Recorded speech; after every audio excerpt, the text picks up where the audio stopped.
Um, Good evening and welcome to our live webcast online with Ben Raines talking about his new book, The Last Slave Ship, the true story of how the Clotilda was found, her descendants, and an extraordinary reckoning.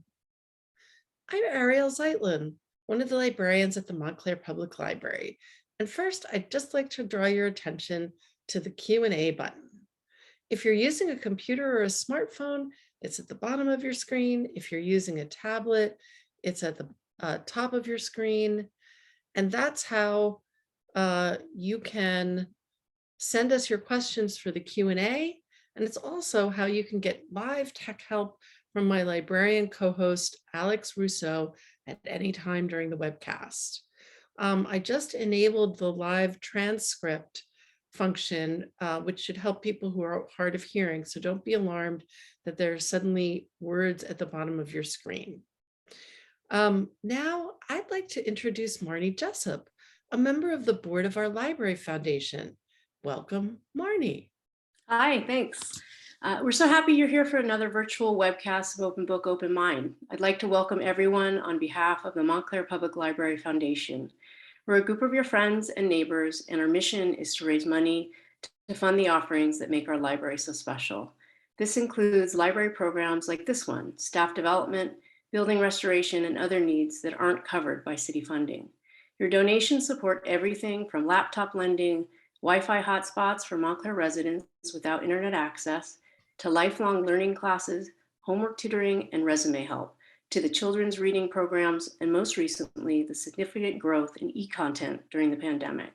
So after you enjoy this event, please make a donation through our website, montclairplf.org. Gifts of all sizes have an impact, and the library needs your support more now than ever. Thank you very much, and please enjoy the program. Thank you so much for all that you do, Marnie. And if anyone in the audience wants to contribute to the library in other ways, please search for Friends of the Montclair Public Library on our website or on Facebook. And now my co-host is going to put something in the chat, which will make it easy to donate to buy the book from our partner Watch on Booksellers, or to borrow the book from Montclair Public Library.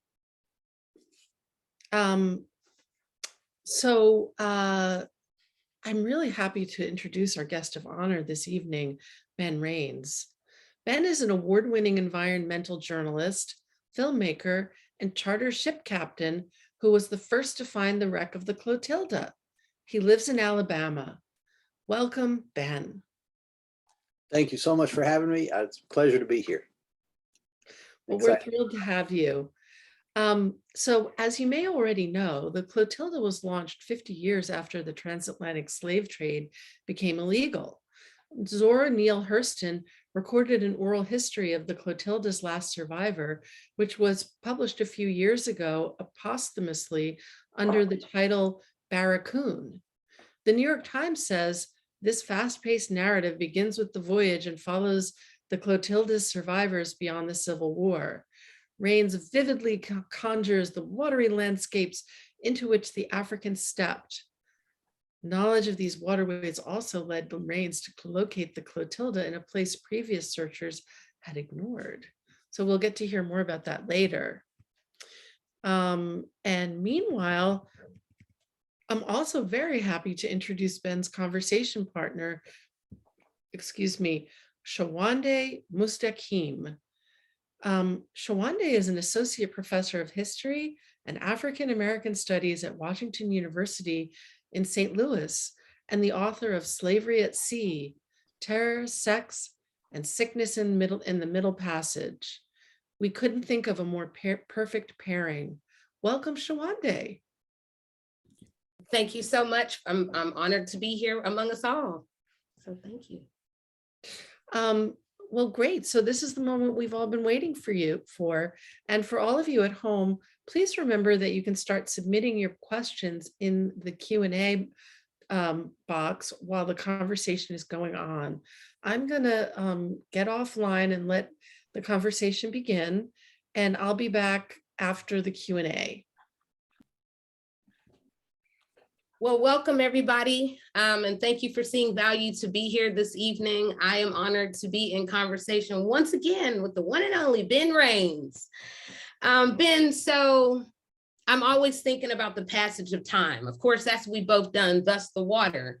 And we're standing at a crucial moment in 2022, where now another ship has been found with the Wanderer. And so, meaning as we're thinking about the varying histories and herstories that are made at sea, where do you feel like the Clotilda falls in all of this as we're thinking about the finding of different ships in the making of history and herstory at sea? Sowande, it's great to see you again. Great So to see you, yes. the Clotilda is the origin story Yes. of the African diaspora. Mhm. The Wanderer is not. And the reason the Clotilda is because we know so much about the people who were on that ship. The people, not just the ship. You know, because it happened so late, and it was, you know, famous. It was famous as soon as it happened. You know, there were articles about the Clotilda's arrival 2 days after the ship arrived in America. The Mobile paper wrote about it, saying our congratulations to whoever is behind the Clotilda arriving with 110 slaves. So that's that's why the Clotilda is important. So slavery, the trade was outlawed. You know, the Atlantic trade was outlawed in 1808.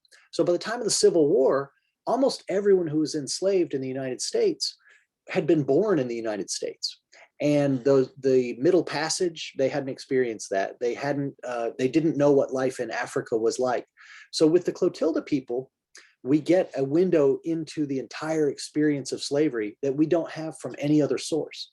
You know, because they were all captured in 1860, and they were all between 12 and 30 years old. So they lived into the 1930s. You know, Cujo Lewis died in 1935.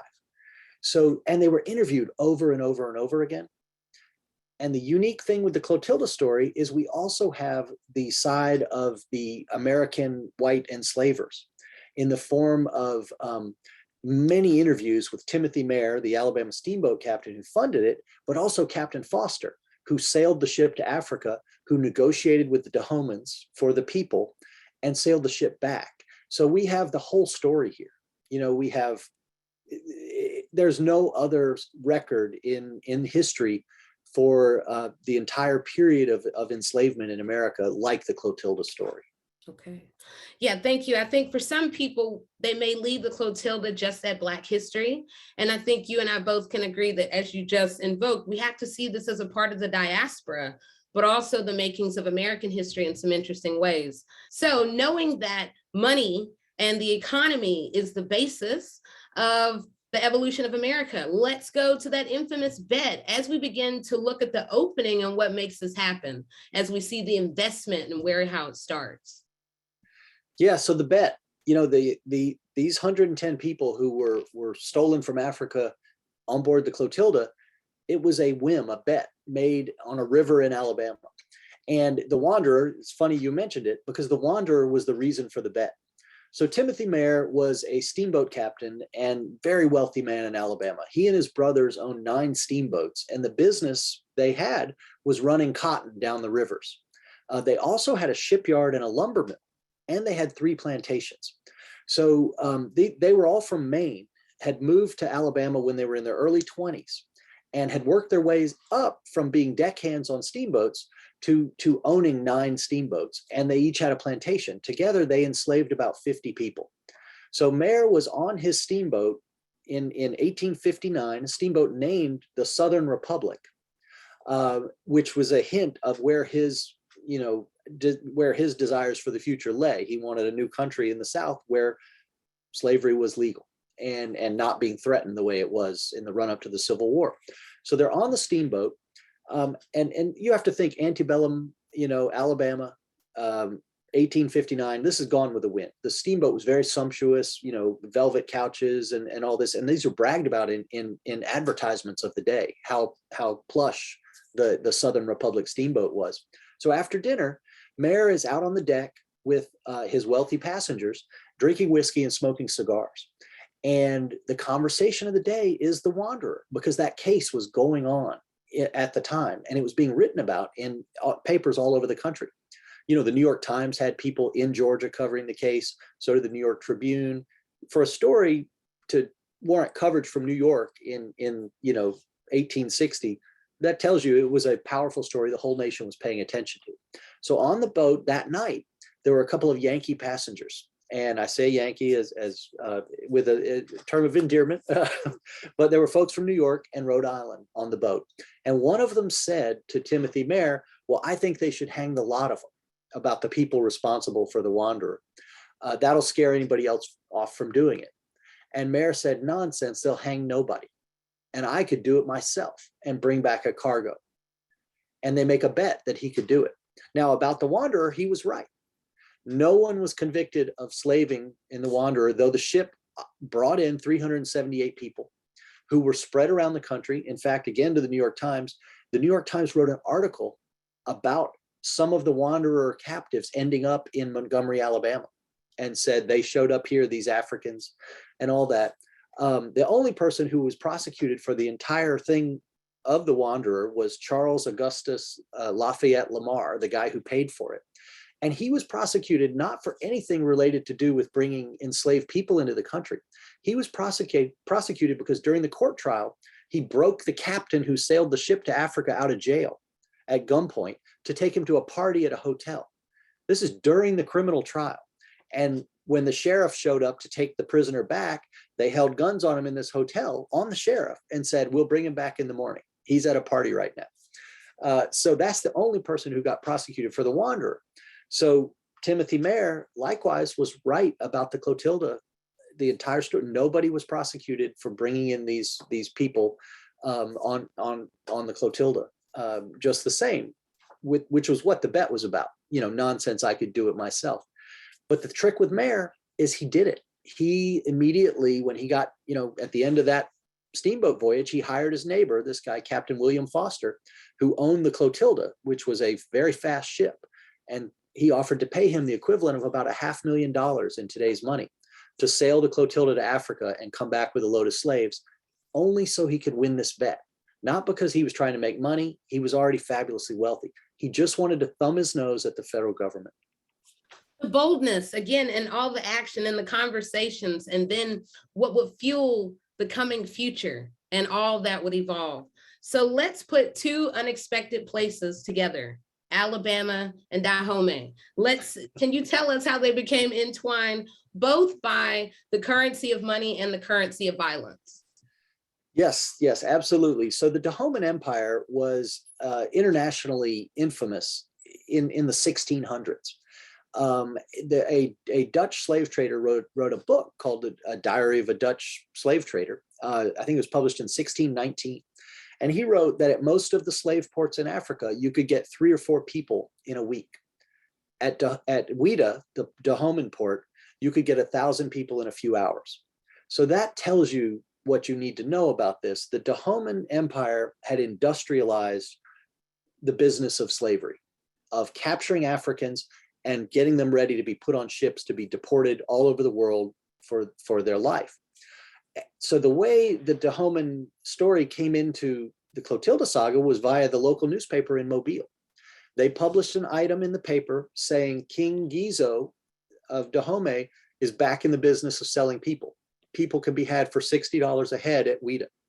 Briefly, the English had persuaded King Gizo to give up the slave trade and sell palm oil only, the coconut palms. And he did that for a few years, but he missed the family business. For 300 years, the Dahomey Empire was all about capturing Africans and selling them. They had an army 50,000 people strong.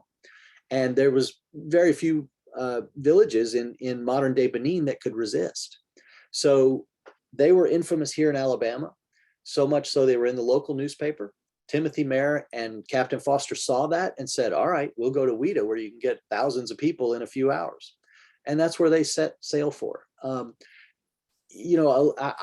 lot of the information we have about the Dahomey Empire comes from the victims of the Clotilda saga.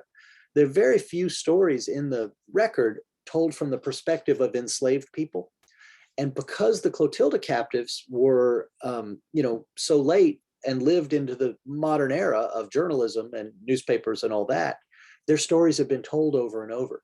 So their voices become ever more powerful. Cudjo Lewis and Barracoon, that is one of the most descriptive accounts we have of what happened when the Dahomeyans raided a village and what happened to the victims.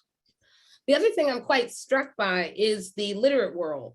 So how the story is told of the globe and then what can fuel things into motion, because again, without the power of these stories that are emerging everywhere, then how would a business person in Alabama think about Dahomey? But then again, as you've explained, a lot would change. So we know now that the descendants of many, that as you wrote early on in your book, that there are the ghosts of the descendants of many that are affected. And when we think that, when we begin to reflect on and open our minds to the voyage and then the landing in the dead of night and the secreted world beyond the public world of what we would read in the newspaper, what do we get in that particular transaction? Because all of this is a transaction, a series of transactions. So essentially, how do we go then from the Middle Passage to then the landing into this plantation world? Well, and that's one of the amazing things about both Zora Neale Hurston's work and this woman, Emma Roche, who wrote a book called Historic Sketches of the South, where she interviewed 10 or 11 surviving Clotilda passengers in 1914. One of the things I want to take a moment to say is we have the story of the Clotilda because of a group of women who preserved the story starting in 1914. And Emma Roche was a Mobile high society heiress. Her father was a Confederate war hero, and her family owned the biggest funeral home in Alabama. She had gone to New York to study art, and she came back, and several of the Clotilda captives worked after they were freed with emancipation for her father as gravediggers. And so she grew up knowing these people and seeing them and hearing their African accents and seeing their unusual customs according to American-born African Americans that she would have seen. And so she encounters Cudjo Lewis on the street one day when he was hit by a train. He was driving his buckboard wagon to town to buy peas, seeds to plant in his garden, and he gets hit by this train. So this woman, Emma Roche, when she traveled, the local paper would write, Mrs. Roche has gone to New Orleans, or Mrs. Roche has gone to Paris. She was a society figure, even though she was a young woman in her 20s. So Cudjo gets hit by this train, and she is the person who makes sure he gets taken to a doctor. And then she shows up at his house in Africatown with a fruit basket to make sure he's okay. And they become friends. And their friendship leads her to interview him and these other 10 people who were still alive in 1914 from the ship. And so, that record becomes ever more important. That's what drew Zora Neale Hurston here, where she interviewed Cudjo in a much more extensive interview. I've kind of lost the train of your question here. I was thinking about the power of, memory and its memory and making. Essentially, I was trying to go, almost to the landing of those who were on the Clotilda. And then obviously now we go to, how do we get to the making of an African town and what will become Africatown? So if we want to go there, it's all about memory making, of course. Yeah, well, absolutely. Production of history. Absolutely. I just always thought it was very interesting that this high That's society important for us to know. Confederate war hero is who saved the story for us. Wow.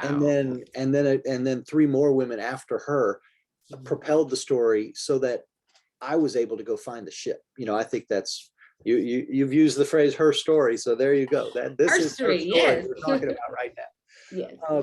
So the making of Africatown is a fascinating thing, and it boils down to 2 of the most salient traits of the Africans when they came here.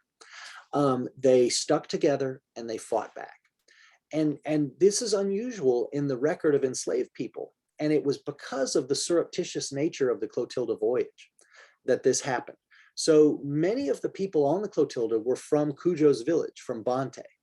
And so they knew each other. They had known each other all their lives. there was a famous story that came out a few years ago about this woman who lived outside of Montgomery, who was on the Clotilda, Sally Radoshi, that's her African name, Smith. And she was 12 when she was kidnapped. So the broad, I guess, when you, well, I've totally lost my train of thought. I'm sorry. I got so That's all right. excited. We're talking about the making of Africatown. So Right. then there's slavery and So then they knew freedom. each other. Yeah. They had close bonds, right? Yeah. Then they go to the Barracoon, where they spend a month and they meet other enslaved people that they are then sent away with. And then they have a month and a half in the ship, in the hold, and they become a unit. And then they arrive in America. 30 of the 110 people were split off and sold to a slave dealer. That was Sally. She ended up in Montgomery. The rest were split up among a handful of plantations in Mobile, owned by the three Mayer brothers and a few of their close friends. And all of those plantations were visited weekly by the Mayer family steamboats, who would travel up and down the river every week, and they would stop at certain spots for people to get on and off, including these plantations. So Cujo Lewis was one of the Clotilda captives who was, his forced labor was on one of Mayer's steamboats. So he and other Clotilda captives on the boats visited everyone else who had been on the ship regularly during the 5 years they were enslaved. So they were all still in contact. They knew how everyone was doing, where everyone was. So the Civil War happens and they're freed. And they knew where everyone was, and they knew they were all spread up and down this one river, the Mobile River. And some of them had been trained to drive boats, steamboats even. And so they gathered together after the war in the Mobile area, that everybody came. And so you had this unit who had known each other throughout all this hardship, and some of them had known each other all their lives.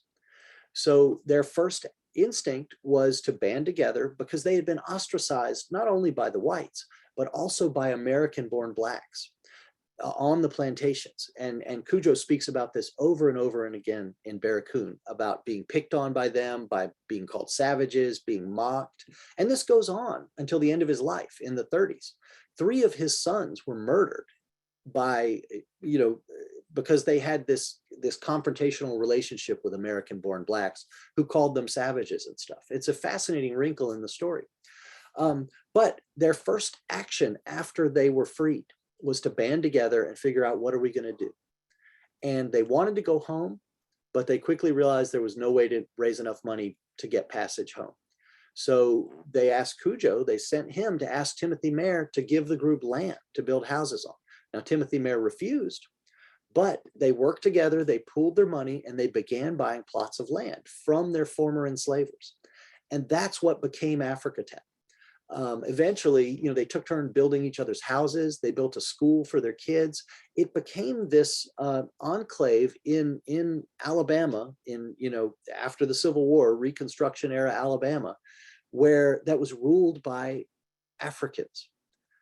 They set up the village to be an African village, the style of which they'd grown up in. They picked one person to be the chief. They picked a few people to be judges, and they lived according to African law, and they punished people. Cujo talked about when somebody would get drunk, they would get a whipping, and he called that whiskey. He said that when somebody was drunk, they would say, there goes the master being beaten by the slave, was their phrase, because the man bought the whiskey, but the whiskey is owning him, was the idea.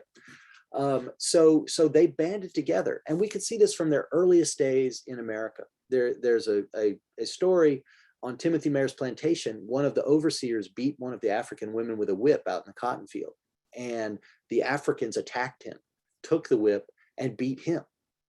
Another story from the same era, Timothy Mayer's wife wanted one of the African girls, some of them were as young as 12, to be her housemaid. And so she had her hired cook, Aunt Polly, train her. And Aunt Polly was frustrated trying to teach this girl how to sweep, and she slapped her.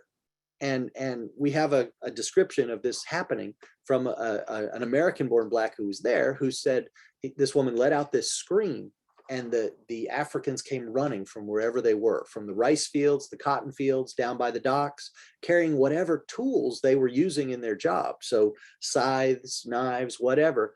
They rushed into the house. They chased Timothy Mare's wife and this cook upstairs, who locked themselves in a bedroom.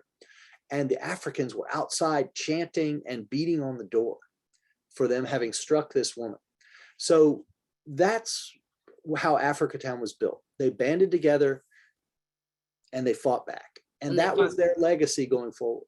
Okay. Yeah, it's you, as you rightfully invoke there, the wrinkles.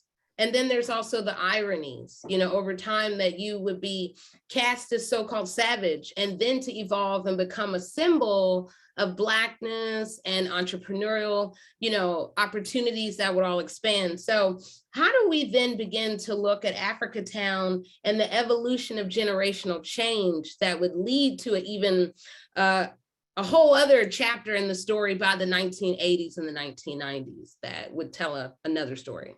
Well, Africatown's arc is a fascinating arc for an African-American community in the United States. You know, many of them have been destroyed through various means. Africatown's story was ascent for a long, long time. So because the Africans had this self-governing thing and they weren't in a city, Africatown became a big draw in the 1880s.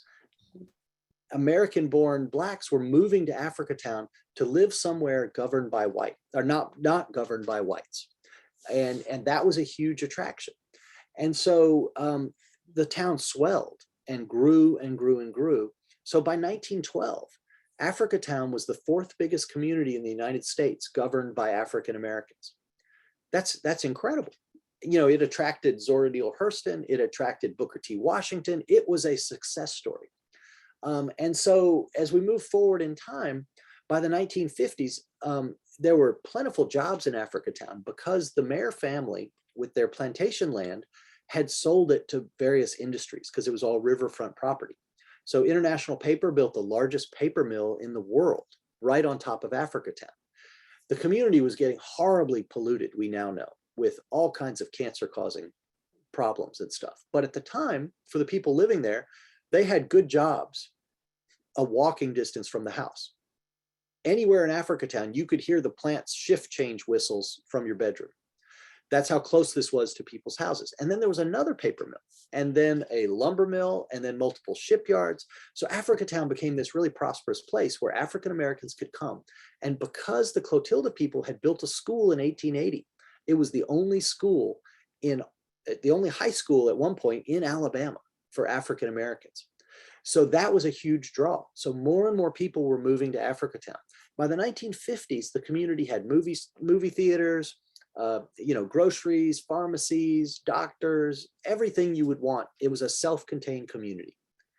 And it persisted that way up until really the government of Mobile built a highway and a bridge through the heart of Africatown. This was in 1992. And they built, there'd been a 2-lane road and a 2-lane bridge that ran through our Africatown that was the heart of the commercial district. And all of the original founders, the cabins they took turns building for each other, were along this road. So in 1992, the city of Mobile decided to expand the bridge from 2 lanes to 6 lanes, the road from 2 to 6, and make it a major highway because they wanted to get the hazardous cargo on Interstate 10 out of going, because it went through downtown Mobile. They decided, let's put it through downtown Africatown. And in doing that, they wiped out the commercial district of Africatown, and they tore down all of the houses built by the founders. You know, Cujo Lewis's great-great-grandson was living in the house at the time. These were the descendants' families. They were still in Africatown. We had that core of knowledge, and it was all wiped out as recently as 1992, which is a tragedy. And the community, it's a classic environmental racism story, is surrounded by oil storage tank farms, asphalt factories, the paper mills I mentioned. It is totally surrounded by heavy industry. All those businesses I mentioned, the movie theaters and restaurants, there's not a single business in Africatown today. The population has dropped from 12,000 to 2,000. Wow. And thank you for sharing that, because I felt it's important to understand the evolution, because then for others, I'm sure there's the burning question, how did he find the Clotilda? But we have to understand then what was all there in place, and then what would be the spark for you to not only pursue it, but then to have the courage to say, I am going to find the Clotilda, knowing the complexities that were connected with the finding. But what propelled you? Where did Ben show up, and now you're a part of the history making and evolution? So it was a phone call from the manager of the hunting department at the Bass Pro Shops sporting goods store near my house. That guy was a former journalist, used to work with me at the newspaper. He was the hunting and fishing writer, and so it's that's why he's working at Bass Pro Shops. He called me and said I should go look for the Clotilda. And I am a charter captain who takes people out on nature trips in the Delta, and I'm an environmental journalist who has written about this giant swamp in Mobile for 20 years. The swamp is 13 miles wide and 60 miles long. It's one of the biggest swamps in the United States. And that's where the ship was supposedly burned. So he called me up and said I should look for it. And I just laughed. I was like, that's like looking for pirate treasure. That I'm not going to go on that wild goose chase. But he told me the story. And to be fair, I knew the Clotilda story very loosely. Just you drive by the mural in Mobile. I'd been an investigative reporter in Mobile for 18 years, never once thought of looking for it. And so he sort of gave me this Cliff Notes version. I didn't understand that it was illegal to bring slaves in. I just knew it was the last ship that brought enslaved people in. I didn't know it had been burned and lost. I had just somehow missed all of that part of the story. So as he told it to me, I got hooked. I Googled Clotilda after we got off the phone. I ordered Sylvain Diouf's incredible book, Dreams of Africa in Alabama. And that's what led me into hunting for the ship. And so, I was able to find it because both my reporting background and also my background in the swamp. When I started reading the history, there are all these interviews Timothy Mayer gave where he talks about where the ship was burned and stuff. And he always talks about a different place that it happened. So I quickly figured out he was lying, because a lot of the places he said, I know those bayous and sloughs, and you can't get a ship big enough to carry 110 people into those places. But to the reporters he was talking to in the 1890s, 1880s, the names he was saying was, they were like, he could be saying Timbuktu, they sounded, okay, we'll print that. So I knew he was lying, and that was a big, a big thing. So then I called an old timer from Mobile who grew up with the Mayers. And you have to understand, Timothy Mayer's family is still very prominent in Mobile. The day I found the ship, I launched my boat from a place called Mayer Park, named after one of his brothers who drove one of the steamboats the night the Clotilda came in.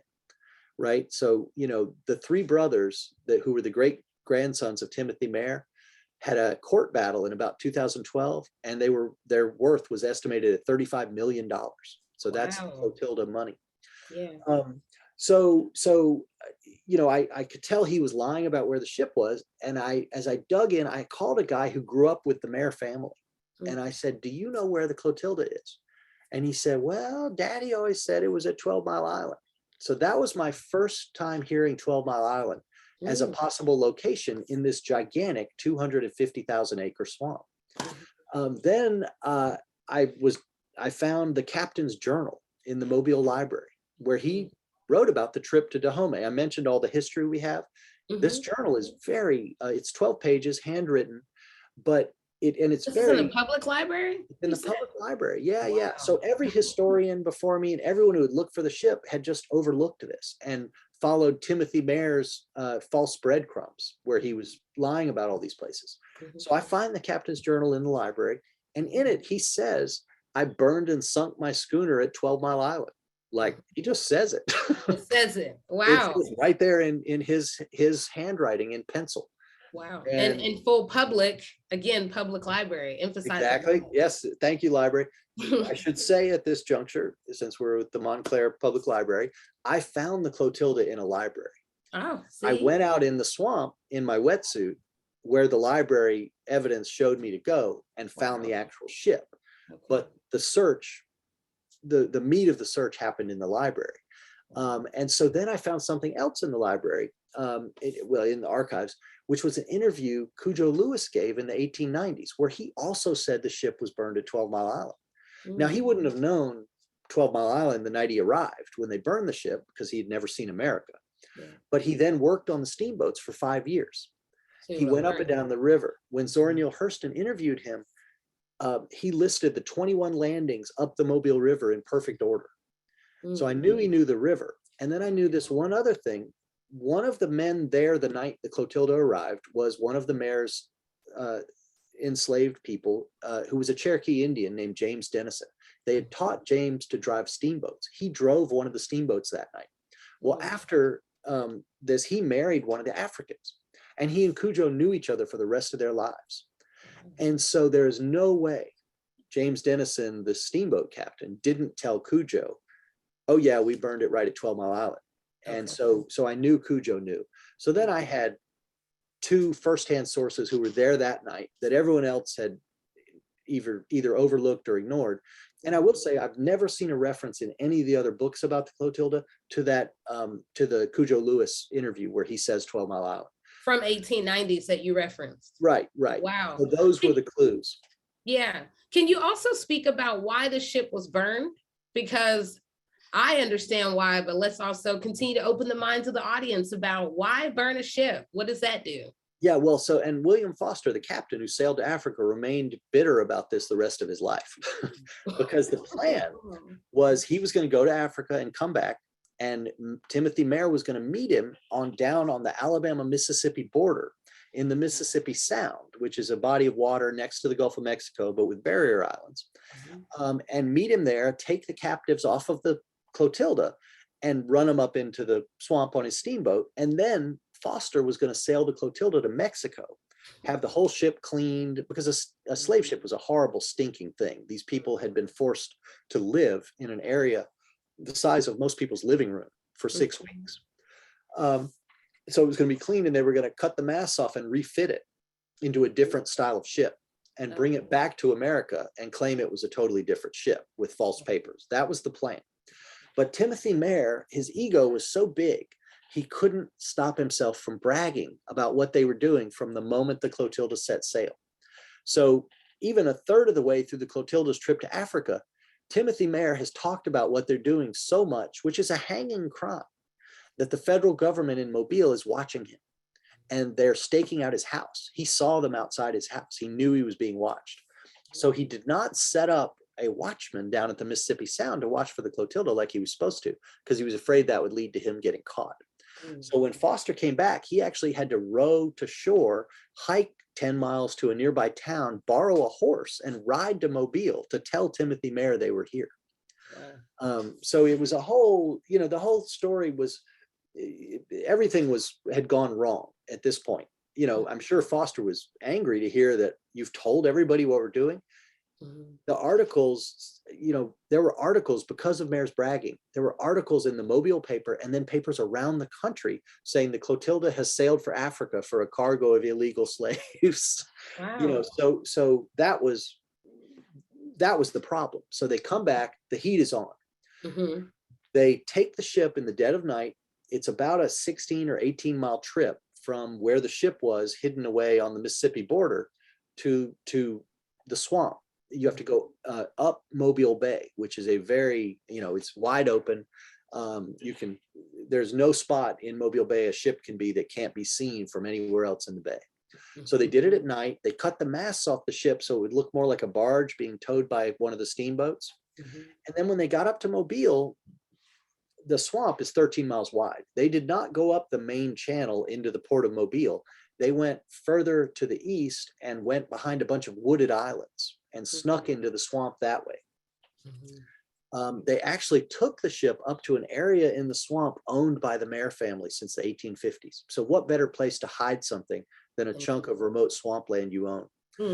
And so they got the passengers off, and then Mayer said, we're burning the ship. We're not risking anything else. And so that's what they did. They lit the ship on fire, and the masts were already cut off. So then the ship sank below the water's edge and disappeared for 160 years. People began looking for it the day after it arrived. Those federal agents heard about it. 2 days after the Clotilda arrived, there was an article in the Mobile newspaper congratulating the Clotilda and whoever was behind its trip. And it reported that 110 captives had been spirited up into the Delta and the rest of Alabama on steamboats. So they had the story, and that ran all over the country. Wow. The celebratory aspect of this is mind-blowing. And you know, another irony that I can't help but point out is that mayor, the name sounds like mayor. So meaning to be the one who is, you know, sort of presiding over many others. And so that would, of course, then speak to a whole other level of the ego that we would see play out. So let me give you this detail. Yes, tell me. The mayor of Mobile, Yeah. Sandy Stimpson, his family is part of this whole Clotilda story. They own the lumber mill that surrounds one of Africatown's neighborhoods. All the interconnections of power and money and they're all still generations. here. Yeah. Again, as we reckon with, as you talk about the ghosts of many and these descendants, what is that going to mean in the making of new conversations? So, not that I want to make it quick, but if we could possibly talk about the challenges of finding the Clotilda that you confronted, because I don't want anyone to think that it was easy at all.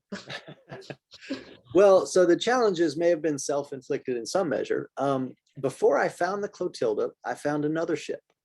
I was looking for the Clotilda at 12 Mile Island, and I went out in 2018. I think our audience will remember the bomb cyclone that happened right at New Year's, and it was incredibly bitter and cold in the north. But down here in Alabama, we had intense north winds for days, and I mean 30, 40 miles an hour, that blew all the water out of Mobile Bay. And so the water level up in the Delta, in the swamp where the ship was supposed to have been burned, was 3 or 4 feet lower than normal. So I went up there in my boat. It was 27 degrees, which down here is rare and cold. And I'll tell you, running 20 miles in an open boat at 27 degrees is unpleasant.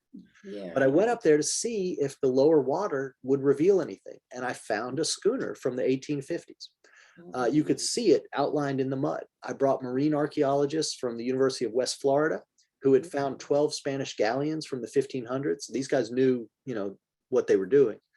And they said, there is nothing we can see here that says this is not the Clotilda. So I wrote an article that went, the headline was, wreck found by reporter may be the last American slave ship. Went viral on the internet. It went so viral that the ambassador of Benin, which is the country everybody on the Clotilda was from, flew down from Washington and was on my boat 2 days after the article ran, at the behest of the president of Benin, to go to the site and do a ceremony, a voodoo ceremony, Vodun, that's where the religion is from, at the site. So, the article had big wings and spread quickly. 2 months after the article ran, the International Slave Wrecks Project came to Alabama to go look at the ship. And this is the Smithsonian, the National Park Service, this group, Divers with a Purpose, which is African-American divers who are looking for slave ships. They all came. And they figured out that the ship was too long. There was about 40 feet of it buried in the mud that we hadn't found. And of course, we were there January 2nd. It's 27 degrees. We weren't diving that day.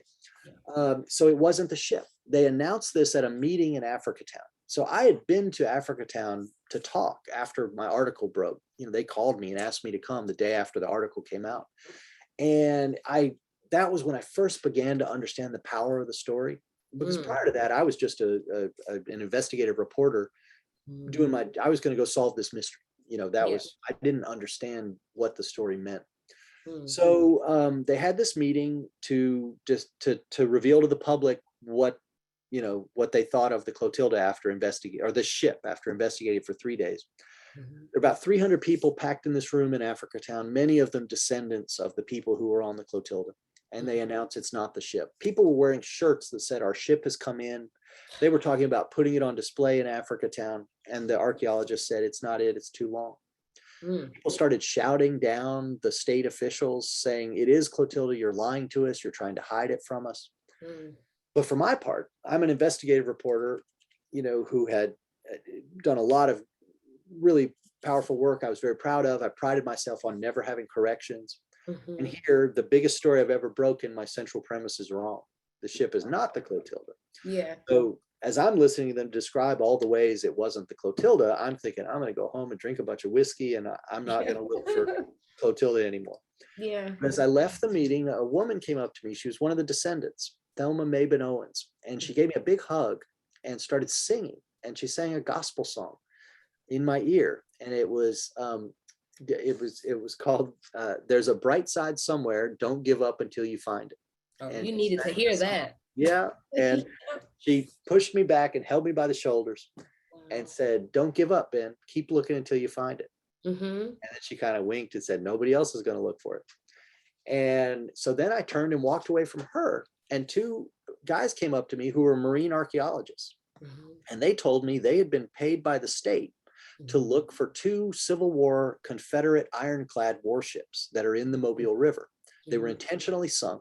The state wanted to know where they were and find them so they could put them on display. You know, the Cairo is a very famous Confederate warship ironclad on display in Vicksburg, Mississippi, and draws tons of tourists. So the state was looking, oh, let's do that. Right. So these guys said, well, after we found the ships, we then searched all the way up to 12 Mile Island in the Mobile River, and we didn't find anything. So right then I knew exactly what I was going to do, because a Mobile historian named Jack Friend had spent tens of thousands of dollars surveying everywhere Timothy Mayer said the Clotilda was burned, which were all north of 12 Mile Island. But nobody had ever looked at 12 Mile Island, where the captain said it was burned and where Cujo Lewis said it was burned. So I said, all right, I'm going to do a full-on marine survey. And I knew what a marine survey required from having done, I was in a group where we found and explored an ancient cypress forest in the Gulf of Mexico that's 60 feet underwater. So I knew the equipment I needed, which is a sub-bottom profiler that looks under the mud, under the ship, under the sea, the riverbed, and a side scan sonar that looks out to the side for objects on each side that are on the surface of the mud, you know, in the river bottom, and a magnetometer, which looks for metal. And these old wooden ships were full of metal because you had to use these giant iron nails about this long made by blacksmiths to put them together, because there were no screws, there were no bolts. So I called the University of Southern Mississippi. I knew the guy that was the head of the marine sciences department there. And I said, Monty, will you bring your survey vessel over here and help me look for the Clotilda? So they had this ship. They were training kids, college students, to work in the oil industry. And typically, you know, it costs about $10,000 a day for one of these surveys. So Monty's first question was, what's your budget? And I said, well, I have no money. And he laughed and said, all right, we'll do it. I want to help Africatown, and it'll be good for the grad students. So how's next week? So 1 week after this meeting where they said the first ship was not the ship, the University of Southern Mississippi came. We surveyed the river, this 2-mile stretch on the backside of 12 Mile Island with all this modern equipment. And they produced a chart that had 11 possible wrecks that might be the Clotilda. So a week after that, we went out, and it was almost 4 years ago today. It was April 10th in 2018. We went out with this survey they had prepared. We checked every one of those things, the 11 things. And we knew that none of them were the Clotilda. They were either too long, too short, or made of metal. The hull was metal, so it couldn't be a wooden ship. So end of the day, we're packing up all the dive gear. We're getting ready to go in. And I was just looking at this survey that the university had produced, the chart they had produced, you know, and it's like a topographic map. You know how they have those lines for elevation? Well, a marine survey chart has colors instead. And so I'm looking at it, scrolling through it on the phone. And we had a guy from a dive shop on the boat who was going to be our dive supervisor. And he pointed at something. He's like, what's that? You know, looking over my shoulder. And I was like, I don't know. It looks like a shoe. And he said, not to me. That looks like a ship. Let's go there. So we call back to the lab in Mississippi. They give us the coordinates to the shoe. And we drive the boat to the shoe, which was only about 300 yards from the first ship I had found, the wrong ship.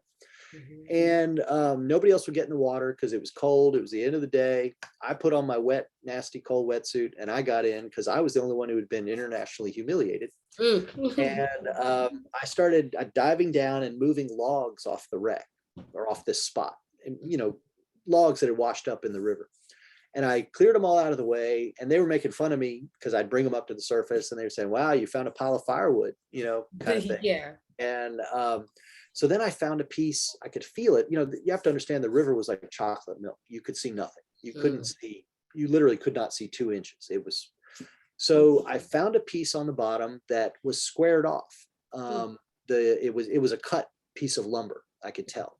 So I pulled on it and it came free in my hand, and I came up with it, and it had these giant handmade blacksmith nails sticking out of it. Wow. And the first thing I said was, guys, we just found something from the 1850s. Mm. Everybody got in the water. And Yeah. in short order, we knew we had found a ship. We knew it was from the 1850s, and we knew from the lab tech who told us it's a little shorter than 90 feet and it's about 28 feet wide.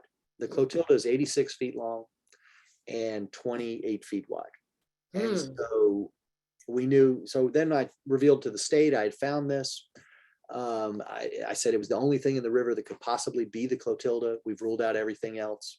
I gave the coordinates to the state. I gave them to the archaeologists and all that. And that was the day it was found. It took them a year to confirm the find. So it wasn't without hiccups.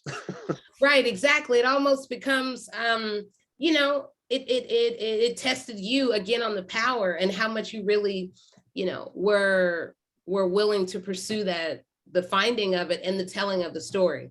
So now in finding it, I have to ask, because again, my students, I'm always asking about tangible solutions. You've completed the book, and congratulations, but the book is only the beginning. So what are you hoping, or what would you like to envision for the future? And let's go there, the future of remembrance. That is, how do we use the Clotilda to activate that? What would you like to see in the future? I'm so glad you asked that question, because I think the Clotilda is being held hostage by critical race theory in Alabama. The state of Alabama is refusing so far to dig up the ship or to commit to digging it up. If you watch the National Geographic documentary about the Clotilda that came out about a month ago or so, the state archaeologists talked over and over about preserving in situ. What that means is leaving it in the mud to rot. That is not preserving. And that's all they want to talk about. And maybe I've started to come to think it's because they don't want the ship on display. You know, this whole critical race theory thing is just so idiotic. We're talking about history. Right. And you tell the truth. That's history. That's, you know, that's what it is. So the state is refusing to dig the ship up. And they're claiming it's too expensive, and they say it may not be possible. Now, I mentioned that they were surveying these Confederate warships to dig up and put on display. And a bunch of Confederate warships are on display. And the Hunley, the first submarine from the Confederate era, is on display. Somehow, all of a sudden, we've got this American slave ship, the only one ever found, that the archaeological team described in a New York Times article as the best preserved slave ship ever found. And suddenly the state of Alabama can't decide if it's possible to dig it up. It's just a crock. It is not. Is it valuable in the telling of the story and the nation that we're seeing the conflicting views on how do we tell the past that makes us feel good? And that will be the embodiment of, look, here is that symbol. So then where and how do you see the possibility for reconciliation in learning, perhaps in the moment while we're waiting? All about the ship. We're going to get the ship dug up. So I'm part of a group that is working. There's a nonprofit started up specifically for this task called Move Gulf Coast. And I'm working with them and with the Clotilda Descendants Association. We all want the ship dug up. There's a 42-acre site in Africatown that was a housing project built on land stolen from Africatown residents in the 1960s that was allowed to fall to total disrepair by the city of Mobile and was condemned in 2010. It was finally bulldozed last year. So we have a 42-acre site in Africatown. We want to put a museum there, and we want the ship in it. You know, there was a guy in Africatown I interview in the book who said, I went to the Lorraine Motel where they shot Dr. King. And when I saw that place, I cried. That's the same history we have here with the ship. When people see that ship, they're going to cry, because every African-American person, their people got here in the hold of a ship just like that. And that's the power of the Clotilda story. It is the only ship ever found that brought people to this country that way. In the Smithsonian, they have a piece of a slave ship about this big that was a South African slave ship that sank in a port in Brazil. And that's what we have to display for a slave ship in America. Here we have the best preserved ship ever. Out of the entire slave trade, 20,000 ships, only 13 have been found. Clotilda is the only one that was in the American trade. And we have all of the documentary evidence I mentioned in the beginning of the talk of the people. We have the story of the people. So we want to build a museum at this housing project site that will be the national monument to the enslaved. And it will tell the story of the Clotilda with the ship on display and tell the story of the people who arrived, because we don't have any record other than this that tells the whole story, cradle to grave, of slavery the way this one does. And so that's the vision. With that 42-acre site, we want to build a theater and have an African-American theater troupe there. The Descendants Association has commissioned a play that hopefully will be on Broadway in a few years. They did a one-act version at the big Founders Festival in Africatown a few months ago. It was fabulous. So, and then we want to rebuild the commercial district of Africatown on this 40-acre site. Because it was destroyed by the city of Mobile intentionally. And so we see this as a way to change the tide. There's a museum in Montgomery, the Legacy Museum, which is about lynching. It has been $1 billion impact per year on the tax base in Montgomery. So if this happened in Africatown, imagine the potential. Yeah, it's so much potential again. And then it goes back to what's the story that you want to tell the future. And for perhaps this next generation, what will be some other entrees into the past? Like, how did they then get involved? And, you know, where and how could other people who want to be a part of this memory and then memory making for the future, how could they get involved? Or what are some other ways that you would suggest? Well, you know, that Move Gulf Coast group, we're trying to raise about $50 million. We're a long way from that. And you know, and I did a GoFundMe after the book came out, because I wanted to put the book into the community as best I could.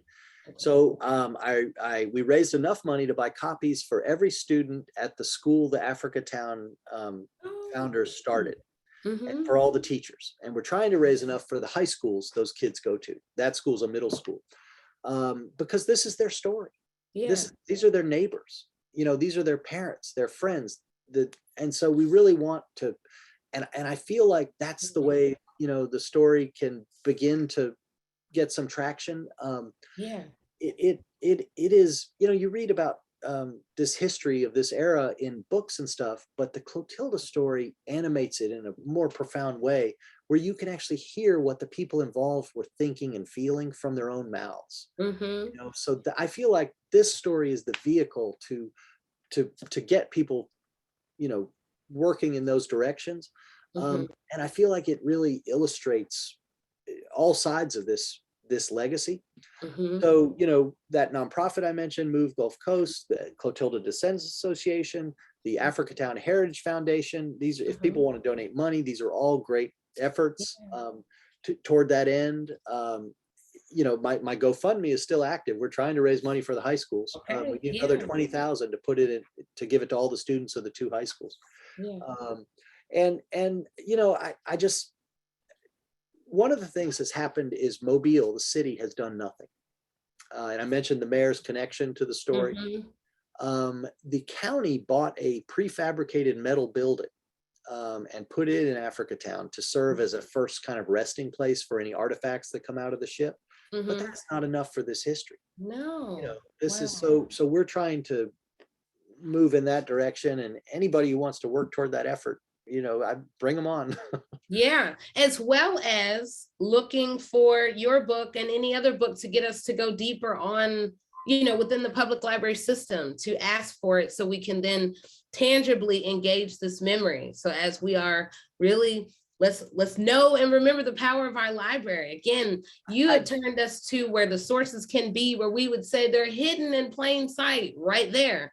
So there's so much that can be done. And I hope that, you know, again, today's conversation has allowed us to go deeper and to open our minds to one of many chapters in a long history of slavery and slavery at sea, but more importantly, to really consider the importance of the Clotilda. So again, at this point, I wanted to open up to see if we have any questions or any sort of comments that anybody wants to make. But Ben, I'm telling you, I'm so grateful for you being that bulldog. Again, I'm going back to when you had told me that you were willing to to be that. So thank you for your work. Thank you for seeing the value and for believing the descendants and the many who are connected with Clotilda that have been telling it for centuries.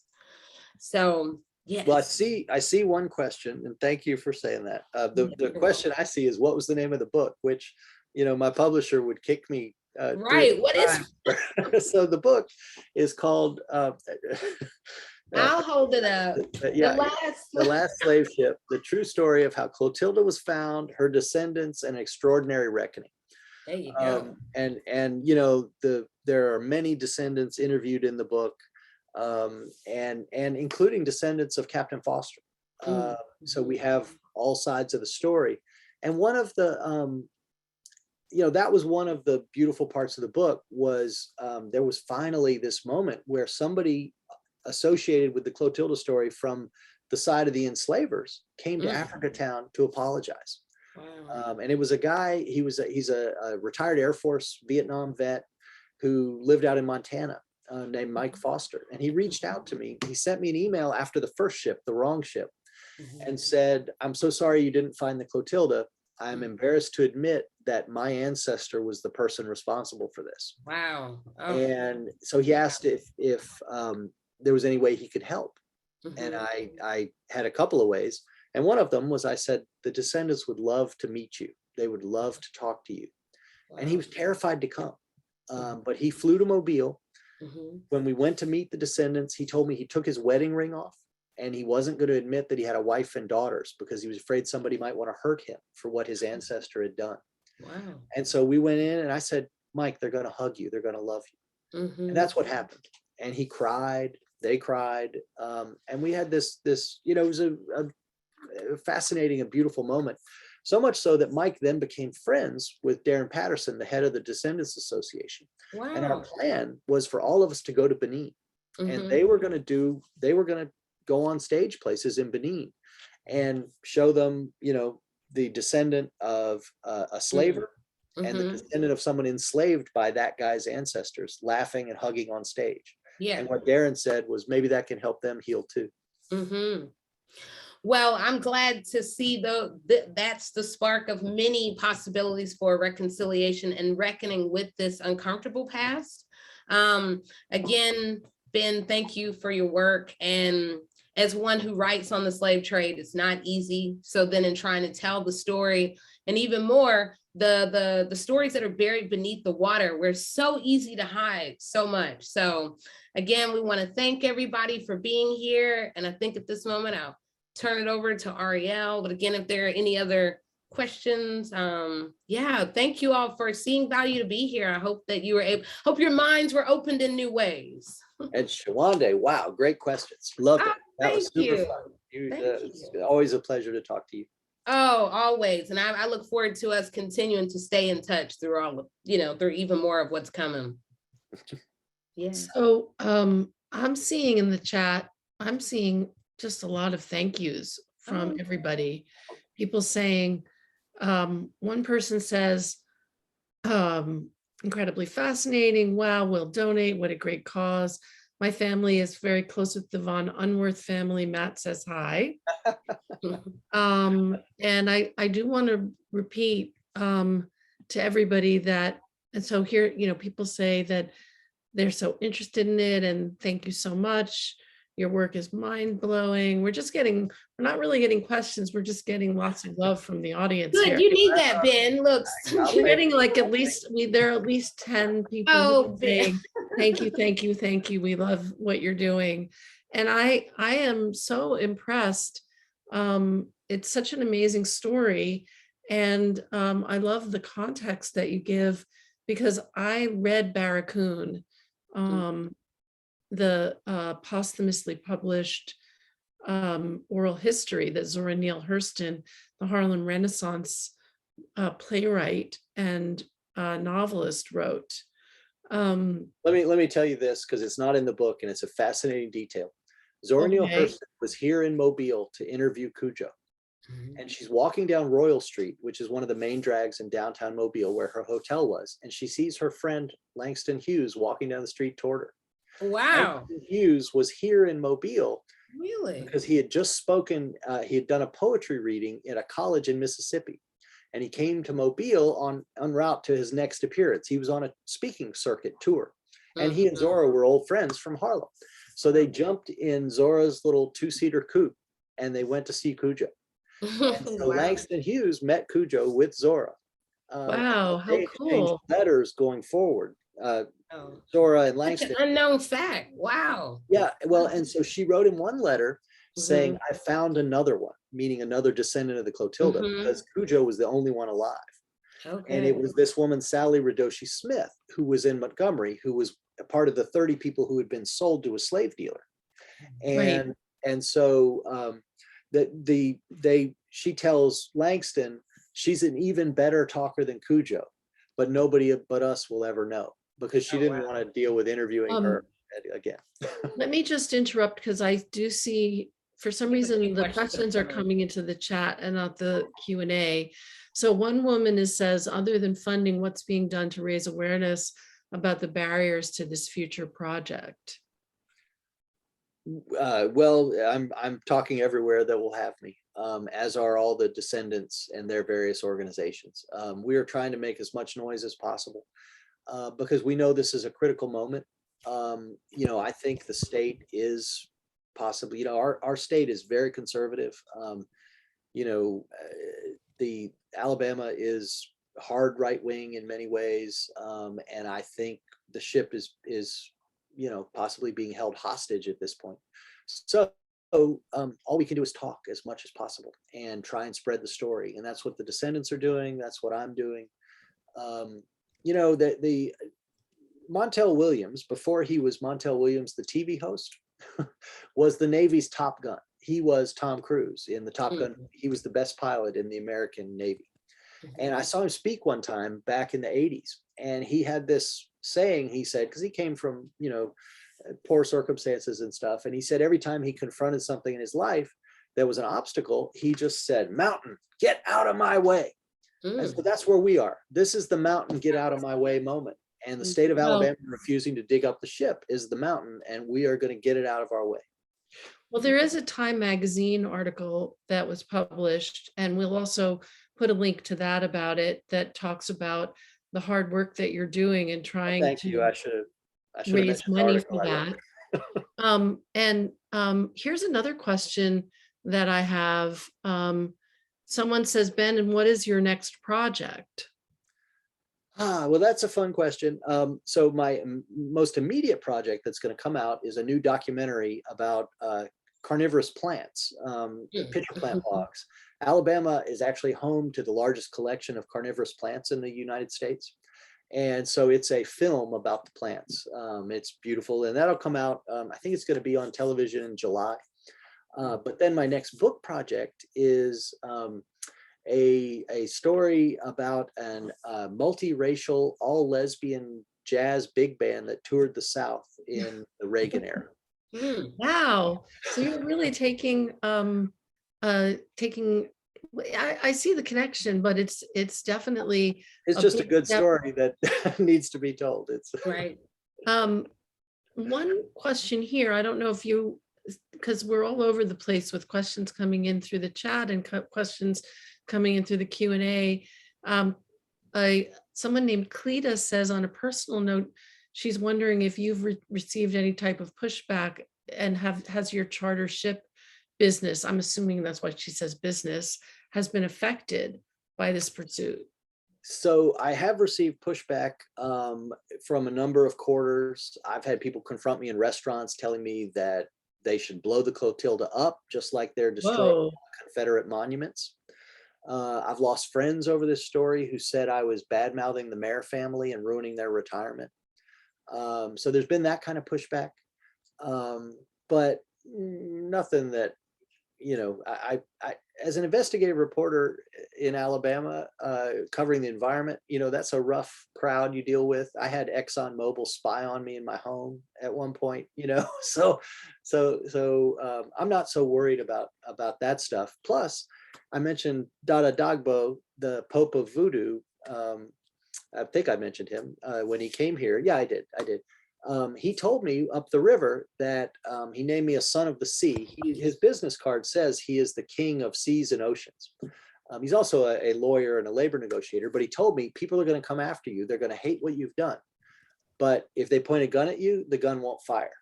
You will be protected. Now, that's not the same message he gave me when I was in Benin. He told me you need to keep a low profile. There are people here who are going to hate what you've done, and they are not people to be messed with. But I do feel like, the power of right is powerful. And so I don't worry about that stuff. You work hard and tell the truth. That's the job. That's what you do. Exactly. I also see someone who wants to get you to speak at another library, and for that person, just contact me and I'll be glad to pass on the information. And here's another question that's here. I mean, one person asked, wants to hear more about the issue of critical race theory and how it's an obstacle. I mean, I sort of feel that you've answered that, but if there's something more that either of you has to say about it, it's certainly a very maybe I can speak on it since I'm teaching directly in it. Hey, thank you so much. Yeah, you're welcome. And just to remind people that I've written on the slave trade, and it came out 6 years ago. Slavery at Sea is the first book ever to really tell the experiences of females, males, elderly, diseased, disabled in the 18th century slave trade before plantations. So I really want to emphasize that, because a lot of this history and herstory continues to be buried, as we have heard, at sea. So is there really a critical race theory era? I saw that question come in. See, we know eras don't last. So that's the other thing. I remember what came before. Ben and I are from Georgia. So when we think about Atlanta and the evolution, and then this whole hunger for knowledge, that can never, the power and the desire for it can never go away. It's just about the exposure. So we are seeing politicians and parents now beginning to check teachers and professors. How dare you try to tell these uncomfortable truths? But then we've got to look at the real debate is, it will be for the moment, CRT, critical race theory. But the real issue is the constant invocation of race, racism, and then the discomfort. So now we've almost lost sight of what racism is. And that's what some people are relying on, because if you don't know what it is, you can't prove it, then you don't know how to really engage in those conversations. So we just have to really get clear on what we're talking about, why we're talking about it, and how far in the future that we want to talk about it. But at the end of the day, we also have to look at what was there before, as we're saying, critical race theory. Honestly, I'm in the Department of African American Studies, and you won't find a class on that. We do teach Blackness. That's a completely whole other conversation. So we're standing at a very racial moment where we're having to make sense of our own discomfort as a nation, and this whole stain in American history that is deeply connected with not only slavery, but also, again, slavery at sea. So we have to get better at going to libraries. We have to get better at educating ourselves, and also being able to collaborate with teachers and professors to ensure that there's a future of remembrance. So, hey, we're doing the work. We're not going anywhere, but we all are a part of this. And I want our books to continue to be used in these conversations. I mean, I don't write about rainbows and lollipops, but I want us to understand like the depths of racial capitalism, and then the power of memory, and also the danger of silences. So it's multifaceted. That is a very powerful answer. And this is part of why, we wanted you to come, Sowande, is because we didn't, because you are providing a really important context. And I think that the whole story of the Clotilda is about context. And I just want to say, one more time, I want to thank you both for coming to Open Book, Open Mind, and, to have this important, powerful, sometimes upsetting discussion. And I want to thank everybody in the audience for coming to us today. The Last Slave Ship is available for sale by our partner Watch on Booksellers. and also to borrow through the library. And this is the part where I just remind you that if you want books like this to go out into the world, if you want people to be able to write these books and to make a living writing them, please consider purchasing them or borrowing them. When I really love a book and I really support an author, I buy their book. So that's the highest compliment you can pay. Finally, we hope that you'll join us for our next event on May 5th at 7 p.m. We'll be welcoming best-selling novelist Katherine Heine to talk about her most recent book, Early Morning Riser, with Kate Tuttle of the Boston Globe. Be well, and we hope to see you soon. And thanks again so much, Ben and Sowande, for coming and sharing this amazing, important story with us. Thank you. Bye for now. Thank you all for having us. Bye-bye. Thank you.